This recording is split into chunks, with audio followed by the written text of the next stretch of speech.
نحمده ونصلي على رسوله الكريم أما بعد عن عبد الله رضي الله تعالى عنه قال قال رسول الله صلى الله عليه وسلم إذا كنتم ثلاثة فلا يتناجى اثنان دون الآخر حتى تختلطوا بالناس من أجل أن يحزنه أو قال النبي صلى الله عليه وسلم صدق رسول الله الكريم. அருமைக்குரிய சகோதரர்களே, மனிதர்களுக்குள் மத்தியில் இருக்கக்கூடியது ரகசியம் என்பது, ரகசியமாக பரிமாற்றம் என்பது கூடுமான ஒன்று. ஆனால் ஒரு இடங்களில் 2-3 நபர்கள் இருக்கின்றார்கள். அதில் ஒருவரை விட்டு இருவர்கள் ரகசியம் பேசுவது என்பது கூடாது. அது தடை செய்யப்பட்ட ஒன்றாக இருக்கின்றது. ரசூலுல்லாஹி ஸல்லல்லாஹு அலைஹி வஸல்லம் அவர்கள் கூறியதாக அப்துல்லாஹ் இப்னு மஸ்ஊத் ரலியல்லாஹு தஆலா அவங்க அறிவிக்கிறாங்க, நீங்கள் 3 பேர் இருக்கும் போது 3ஆம் அவரை விட்டு 2 பேர் மட்டும் ரகசியம் பேச வேண்டாம். நீங்கள் 3வரும் மக்களுடன் கலக்கும் வரை அவ்வாறு 3ஆம் அவரை விட்டு 2 மட்டும் பேசுவது அந்த 3ஆம் அவரை வருத்தம் அடைய செய்யும் என்பதாக ரசூலுல்லாஹி ஸல்லல்லாஹு அலைஹி வஸல்லம் அவங்க சொன்னாங்க. இன்னைக்கு இந்த விஷயம் இருக்கின்றது. 3 பேர்கள் உள்ள ஒரு இடத்தில் அவர்களை ஒருவரை தனிமையாக விட்டு 2 பேர்கள் மட்டும் ரகசியமாக பேசுகிறாங்க. அப்படி பேசக்கூடிய சமயங்களில் என்ன ஆகும்? அந்த 3ஆம் நபருடைய உள்ளத்தில் சஞ்சனங்கள், பல்வேறு சந்தேகங்கள் ஏற்படும். தேவையில்லாத சந்தேகங்கள்லாம் ஏற்படும். அந்த மனிதன் நல்ல மனிதராக இருக்கலாம். அப்ப ஏன் இவங்க என்ன பேசுறாங்க, நம்மளை பத்தி என்ன தப்பா பேசுறாங்க, அவர் நினைக்கிறது யாரையோ பத்தி பேசுறாங்கிறத நினைக்க மாட்டாங்க. நீங்க ஆக்சுவலா இதை பத்தியும் பேசியிருக்க மாட்டீங்க.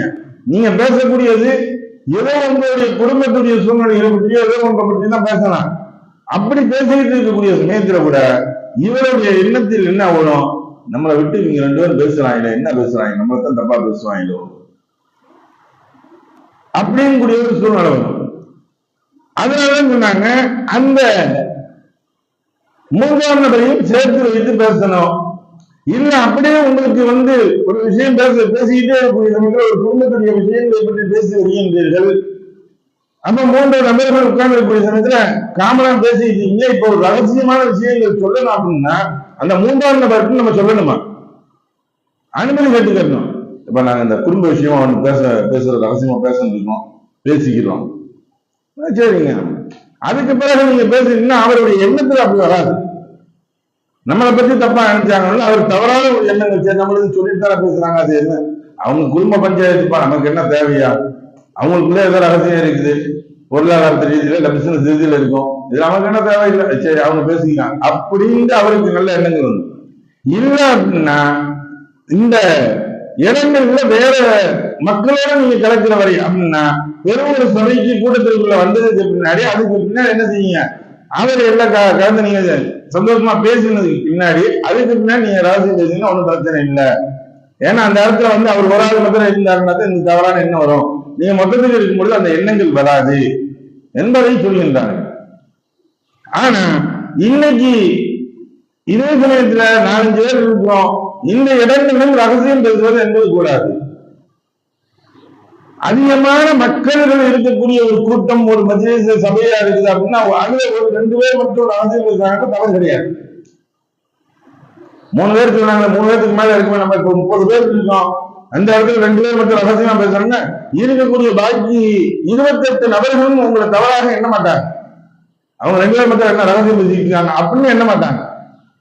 இன்னைக்கு என்ன ஒரு கால சூழ்நிலை, குரூப்புடைய காரியம் இருக்கு. குரூப்புடைய ஷேரிங் இருக்கு இன்னைக்கு டெக்னாலஜில. அதுல என்ன செஞ்சோம், ஒரு 2 நபர்கள் நீக்கி விட்டு பாக்கி 99 நபர்கள் 98 நபர்கள் உட்கார்ந்து பேசிக்கிறாங்க. அவங்க நீக்கி விட்டு பேசுகின்றார்கள் என்றால் அதனுடைய காரணம் என்னவாக விளங்க வேண்டும்? ஒன்று, உண்மையை மறைப்பதற்காக வேண்டி உண்மை தெரிந்த நபர்களை 2 நபர்களை புறக்கணிக்கின்றார்கள், அல்லது அந்த 2 நபர்களை பற்றி புரணி பேசுவதற்காக வேண்டி அங்கே வருகின்றார்கள். இவர்கள் செய்த குற்றங்களை சரி செய்வதற்காக வேண்டி அவர்கள் பேசுகின்றார்கள் என்று அர்த்தம்.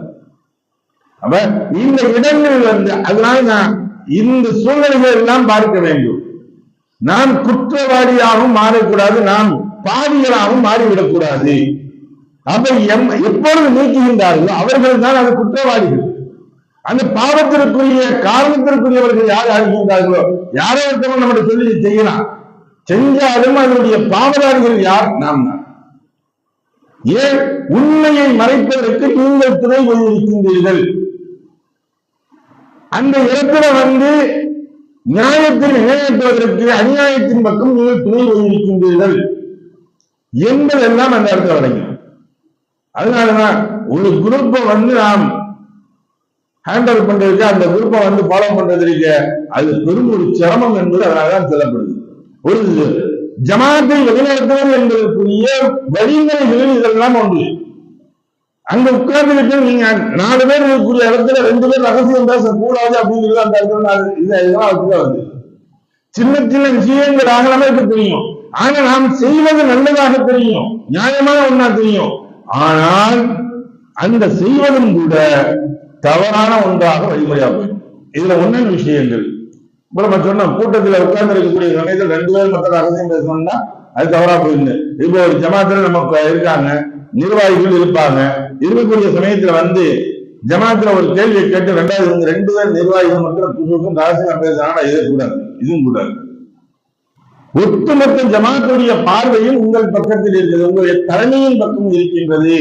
அப்படிங்கிறது நீங்க ரகசியம் பேசுகிற அந்த இடத்தில் தவறான ஒன்றா போயிடும். இப்ப என்ன செய்யலாம், மொத்தத்திற்கு ஜமாத்திற்கு முன்னாடியே நம்ம சொல்றோம், அந்த கூட்டத்திற்கு முன்னாடியே எப்ப இது கூடிய ஒரு முடிவை நாங்க போய் தனியா உட்காந்து பேசி டிஸ்கஷன் பண்ணிட்டு மஷாரா பண்ணிட்டு சொல்றோம், நாங்க பேசிட்டு வரோம் அப்படின்னு நீங்க ஒண்ணு எந்திரிச்சு போயிடலாம். இல்ல நீங்க அந்த இடத்துல மாறி கூட உட்காந்து நீங்க பேசலாம், தவறு கிடையாது.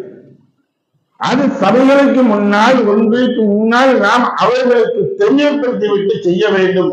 அப்பொழுதுதான் அந்த இடத்தில் யாருடைய உள்ளங்களிலும் கெட்ட எண்ணங்களோ கெட்ட சந்தேகங்களோ வந்துருச்சு அப்படின்னா வருவதற்கு காரணம் நாம மாறி விடுகின்றோம் என்பதை இது நமக்கு விளங்குகின்றது. இதனால்தான் ரசூலுல்லாஹி ஸல்லல்லாஹு அலைஹி வஸல்லம் சொல்லி இருக்கின்றார்கள், நீங்கள் 3 நபர்கள் இருக்கக்கூடிய இடங்களில் இருவர்கள் ஒருவரை விட்டுவிட்டு இருவர்கள் நீங்கள் ரகசியமாக பேசாதீர்கள் என்பதாக. அதே சமயத்துல 3 பேர் இருக்கக்கூடிய சபைகளுக்கும் கூட 2 நபர்கள் பேசிக் கொண்டிருக்கின்றார்கள் ரகசியமாக, 3ஆம் நபர் போய் சத்தம் இல்லாம போய் நின்று காது கொடுத்து கேட்பாரு, ஒட்டு கேட்கிறாப்ப, இதுவும் கூடாது.